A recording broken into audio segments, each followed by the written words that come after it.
Today is Friday, August 18th, and we're going around the bases with our MLB insider at the New York Post, John Heyman. John, how you doing, man? I'm good. How are you, Ryan? I'm doing well, and we're going to start off with our top story here in the Atlanta Braves, who just absolutely annihilated the Yankees and the Mets in two consecutive series. They have a record of 78 and 42. John, is this the best team in baseball right now? Yeah, it's the best team, and it was clearly a measuring stick for the Yankees and the Mets, and it showed you how far behind the Yankees and the Mets are against the best team in baseball. It's obviously a bad sign for the Mets, worse for them, because the Braves are obviously in their division. It's going to be difficult to keep up with them. They have such a good young team, probably the best hitting team I've seen since the mid-90s Indians. They were called then the Indians.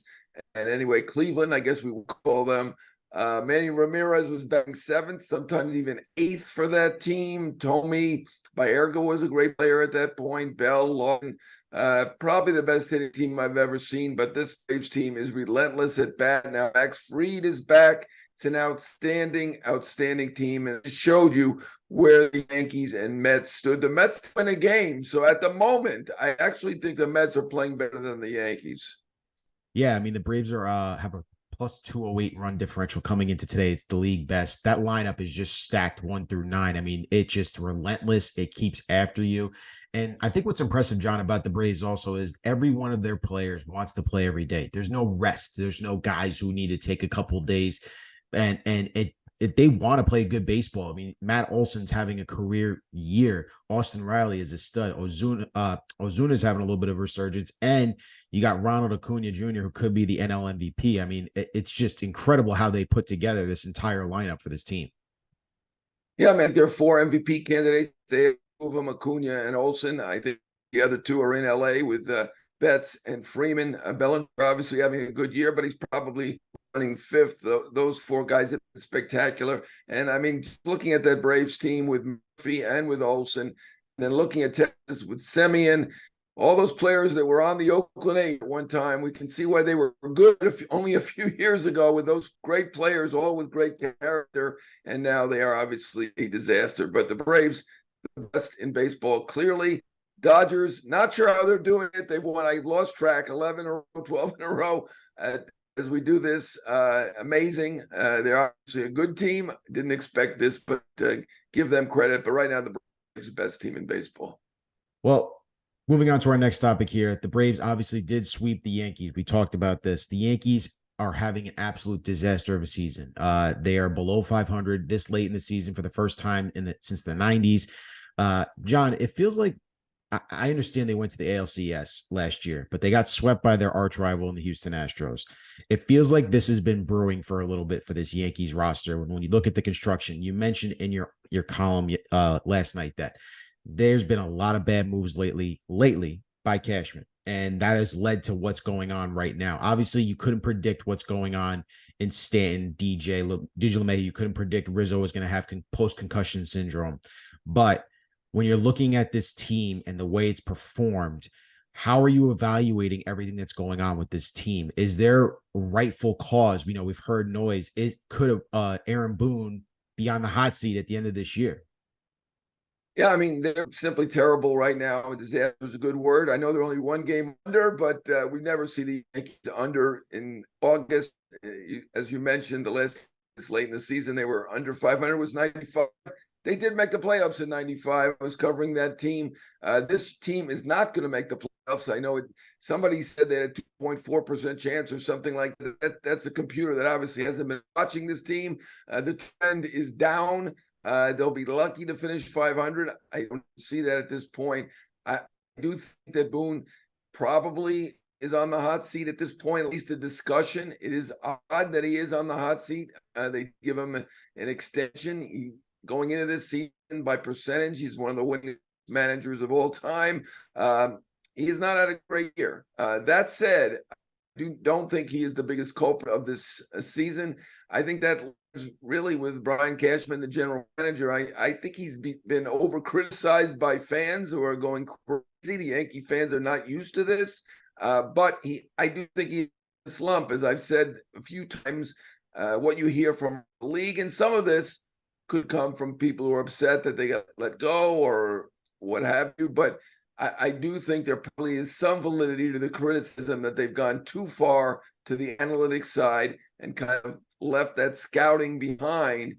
They did bring in Manaya, Brian Sabian, obviously Sean Casey. Those are kind of traditional baseball people.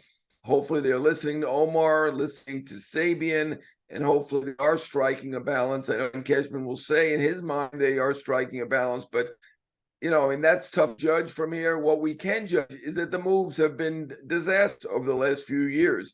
I mean, putting aside the extensions for Severino and Hicks, which did not work, obviously. I never got the Hicks one. I mean, he was a fine player at the time, but a 7-year deal didn't make any sense to me. Severino looked like a good deal. I mean, the guy looked like an outstanding pitcher. He certainly still has a big arm. But as he said, he's one of the worst people. He's actually said he's the worst pitcher in baseball. If that's true, but this year he's been among the worst. But the trades really have just not worked. Montas not worked, obviously. Obviously that Minnesota trade where they got Donaldson and ended up paying him $25 million. Donaldson has been injured a lot, but even when he's played, obviously we know he's been able to do nothing. I don't know exactly what happened. Seemed to have hit a wall. He had a 125 or so OPS plus last year in Minnesota. So, it was logical in a way to get him, although I thought it was a little bit pricey. I know in Minnesota, they were celebrating that trade to get rid of that contract, which they saw as a mistake. And that's when he was playing well. So, I mean, that did not work. IKF came in that deal as a fine utility man, did not turn out to be a Yankee shortstop. So that did not work. Seems like they've missed the boat on all of these trades over the last 2-3 years. Obviously, Joallo did not work. Ezekiel Duran looks like that athletic type of player that the Yankees could use. Yep. So, they're basically taking the collar on the trades in the last few years. So I do get the criticism. I think it's a bit overdone. I don't see Cashman as being on the hot seat. Obviously, Al Steinbrenner has not been like his father. He's been very patient. Things that remain status quo. They finally fired a coach midseason that hasn't done the trick to this point when they fired a hitting coach. But they're just not that kind of organization at this point, especially with Cashman having 3 years to go in his deal. So I think Boone's probably the one on the hot seat. I don't think he's the culprit. Obviously, he's not had a great season either, but the general manager is the one who really makes the impact. Yeah. In this case, it's not a good one. Yeah. So John, you hit on a lot of great points there about the moves, and what's happened here going into this season. I guess my follow-up question here is could there be an actual, if let's say they don't fire Cashman and he's still here, could there be a change in the philosophy of how they're making these moves and what they're evaluating in making these trades or free agent signings? Because like you said, they brought in a Sabian, they brought in Manaya, they fired their hitting coach who was very analytics heavy. Is there a possibility they can change their focus of, this analytics approach that we're using right now, whatever stats they're focused on, they're not working for the players that we're evaluating and acquiring and putting this team together? Because the moves that you pointed out, I feel like are obviously analytics driven. The Donaldson trade, the IKF acquisition, and you look at guys like Gary Sanchez, who's having an hour resurgence here. You decided to part with him, even though because you knew the talent was there, it wasn't working out here. I guess that's my follow-up question. Could there be an actual philosophy change? And maybe we're going way too much in the analytics. We're not looking at this the right way. We need to go back to what our bread and butter is, where we're the Yankees. We have great scouts. We know what good talent is, and we can acquire better players and put a better roster together around Aaron Judge ultimately. Yeah, I mean, they would tell you they strike a balance now. They did hire Sabian. They did hire Manaya. That does seem to be a move in the direction that I'd like to see it go. Hopefully they are listening to them. As I said, if they need to add scouts, maybe they should do that. Again, we're at a distance. We just know the moves have not worked. That we can tell for sure. They have not been good. I wonder about the medical situation too. It does seem like they have the propensity to trade for guys with some injury question, and then the injuries got worse after they got them. I mean, could you predict Trevino would go down, the pitcher from Oakland, or Efros would go down? I don't know that. Montas did have an issue, and they did take him when they were unable to get Luis Castillo from the Reds. Maybe they were too protective in that trade because Luis Castillo has turned out to be fantastic for the Reds, for the Mariners, excuse me. Signed extension that was very reasonable. You've done this with the Yankees. I know that they were looking to get Volpe and Peraza. Possibly could they have tried to work it out a little bit more with a package around Peraza? I don't know. We're not exactly involved in those negotiations, but we do know the Reds did for those two players. That would have been difficult because Volpe now is a shortstop. And I think Volpe, by and large, has been pretty good. Obviously, the batting average isn't what you'd like, but defensively, he's been good. He's shown some power, which we didn't expect. So I think that's been fine. But, Castillo was the guy to get. And they should have, however they did it, make sure to get him. When the backup was Montas, who, all those guys we talked about in Oakland who've come to our teams and actually been better, the position players, Olsen, Semien, Murphy, it's a long list. They've been good, and Montas is the one guy who looks like, he probably belongs in Oakland because he just wasn't good, even when he was pitching. Now, maybe he was hurt, I don't know, but, I think they need to do a better job of in the medical community staff. Even in the Bader trade. Right? They're hurt all the time. I know there are a lot of injuries around baseball. Houston had them. The Dodgers have had them. The teams have weathered it because they all have the depth that the Yankees haven't had from minor league system. Right. One rival said to me, well, they developed Judge, which is fantastic. Now Volpe, but what's between them? There's a big gap of years between Judge and Volpe. I understand they draft low because they have a winning team every year, except this year. And it is a little bit more difficult. Dodgers do manage to do it. Houston has been doing it lately, although their early system isn't great at the moment. The Braves have been doing it now for a couple of years. There's a lot going on, and you got to wonder about the future and how they're positioned for the future. The Mets were bad enough at deadline, and we've gone over this, that they made the right move and repositioned themselves, got some prospects. Now their prospect list looks pretty good. Does that mean anything? I don't know. Prospects are suspects until they actually we don't know. But right now, the Mets' future looks better than the Yankee future, not just because of Steve Cohen's money, willingness to spend. They were in such a bad position that they were able to pivot. The Yankees were kind of in the middle, and I got it. I don't think I was sold if I were the Yankees at that moment. They were only a few games out.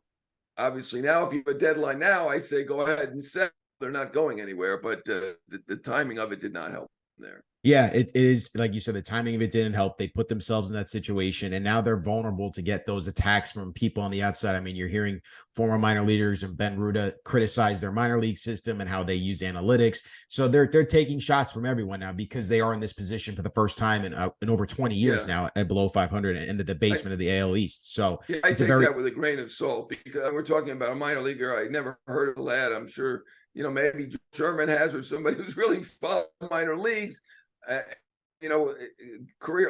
Most of these careers don't work out, and everybody's looking to blame something. So I take that with a grain of salt. But I do know that at the major league level, that they let those scouts and they seem to focus completely on analytics. Is that the reason they've made so many bad moves? I don't know. They've made a lot of bad moves in the last 2 or 3 years. Yep. Well, flipping the switch here, let's go to the other New York team in the Mets. Obviously, you talked about how they decided to aggressively rebuild this farm system, be willing to pay off the contracts of like a Max Scherzer and a Justin Verlander. There were some interesting things, obviously, over this past couple of weeks, John, about Justin Verlander, what kind of teammate he was. There were some things coming out about Pete Alonso. He's obviously looking for an extension here with the Mets. So when you're looking at this situation with the Mets, John, and we asked this before, going into next year, there's going to be a lot of evaluation of, are they going to be competing, or are they just going to be in that middle tier, of we're still looking to build our farm system, and this isn't our year. We're going to take that step forward. So when you're taking a bird's eye view of the Mets organization and what's going on right now, how do you view it? How do you view what's going on in their future right now? Yeah, first of all, on Justin Verlander, I saw the quote in the New York Post that Mike got from a Met. We don't know who that is. Mike does, obviously, that he was a diva. You know what? He's a celebrity. He's married to a celebrity. He's in the Hollywood crowd. I think he was closest of all the other Mets, probably to the owner. Steve Cohen, is that unusual? I mean, we've heard this comment about Pedro Martinez when he was here. I mean, a superstar pitcher who's an all-time great, isn't necessarily going to be that, in the clubhouse guy with the guys and, talking to all the rookies and all that thing that you hope for, maybe. But Max Scherzer is that kind of guy. There aren't that many like that. The superstar pitchers generally are not like that. I don't think Verlander's a guy. If he made a criticism about the analytics team, it probably was sincere. I'm sure it was sincere, and it probably was intended to be constructive. I don't know. I wasn't there, but obviously there are things that the Mets can improve. Now, on to the rest of the Mets. Obviously Pete Alonso's got a year to go. From all I understood, it didn't sound like he wanted to talk contract extension last year. I get it. Free agency was going so well for these star players. Hard to rush to something. He's a year away now. It's difficult to sign these guys. We know the Yankees didn't sign Judge after he became a free agent. So, the Mets will give it a shot, I'm sure, this winter. Not sure it's going to happen for Real them. quick here, John. They'll have to consider whether to trade him. I mean, yes, they're already missing the number 5 hitter, right? They never really established a number 5 hitter that behind him. Right. To lose him would be very, very tough. But look, obviously they're willing to take chances, willing to pivot, they're willing to do stuff. So in John, this case, real quick the fans will be upset more than with the Scherzer and Verlander. So with the Mets decision making, obviously in this offseason, that's my point to interlude here. Are they going to wait to hire a true president of baseball operations? I know we floated the name David Stearns, but are they going to wait to hire someone before they make a big move, like whether or not they decide to actually sign or trade a Pete Alonso and then build this roster forward? Oh, I mean, yeah. I mean, they're going to try to hire the president of baseball operations. And it's funny that we all kind of know with David Stearns, the target. And his friends, people around baseball suspect that he will come to the Mets. Now there may be openings elsewhere. We don't know exactly where, and maybe he won't come to the Mets. But he is from New York. He did work for the Mets. He did work in the MLB office in New York.